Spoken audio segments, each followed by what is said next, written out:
নমস্কার। আমরা আজকে ভূত চতুর্দশী কী এবং এটি কেন পালিত হয় সেটি জানব। ভূত চতুর্দশী দীপাবলি বা কালী পুজোর আগের দিন পালিত হয়।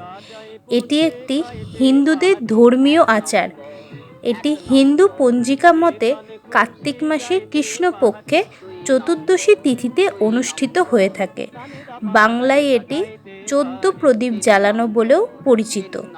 হিন্দু গ্রন্থ মতে এই দিন শ্রীকৃষ্ণ ও দেবী সত্যভামা নরকাসুরকে বধ করেছিলেন। এই দিন 14 শাক খাওয়া হয়, 14টি প্রদীপ জ্বালানো হয় প্রতিটি ঘরের কোণায়।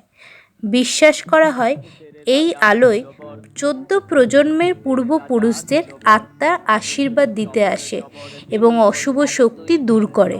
আবার অনেকে এও বিশ্বাস করেন মৃত্যুর দেবতা যমকে এই দিন প্রদীপ জ্বালিয়ে পুজো করা হয়, যা নরক যন্ত্রণা থেকে রক্ষা করে। তাহলে প্রত্যেকে নিজের বাড়িতে 14 প্রদীপ জ্বালান। নিজেদের জীবন থেকে সমস্ত অন্ধকার দূর করুন, ভয়কে দূর করে সাহসকে বেছে নিন এবং আজ থেকেই নিজের আলো ছড়িয়ে দিন। আরও এমনি নতুন কোনো বিষয়ে জানতে চাইলে আমাকে কমেন্টে সাজেস্ট করতে পারেন এবং ফলো করুন আমার অ্যাকাউন্ট বা ডিএম ও কমেন্ট করুন, আপনাদের ওপিনিয়ন শেয়ার করুন। ধন্যবাদ।